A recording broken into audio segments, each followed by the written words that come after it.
ఏదో అనుకుంటే ఇంకేదో జరిగిందే. పాటలు పాడుతున్నా అనుకుంటున్నారా? మా వాళ్ళు ఫ్రెంచ్ ఫ్రైస్ చేయమంటే ట్రై చేశాను.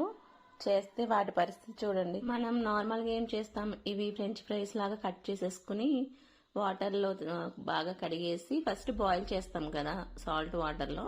సో నేను ఇప్పుడు ఎయిర్ ఫ్రైలో చేస్తాను కదా, కొద్దిగా డిఫరెంట్గా చేస్తున్నా. మనం నార్మల్ ప్రాసెస్లో అయితే ఉడకబెట్టుకున్న తర్వాత డీప్ ఫ్రై చేసి తర్వాత ఇంకా పైన అన్ని చల్లుకుంటాం.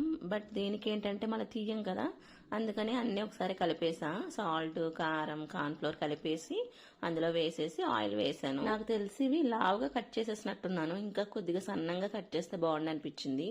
బట్ అప్పటికే అవి సన్నంగానే ఉన్నాయి అనిపించింది. ఇంకా టైమర్ సెట్ చేసేసాను 15 మినిట్స్ అండ్ 165 టెంపరేచర్లో. సో బాగానే అయిపోయింది. క్రిస్పీగా అయితే లేవు, బాగానే ఉడికింది, ముక్క లోపలంతా ఉడికిపోయింది.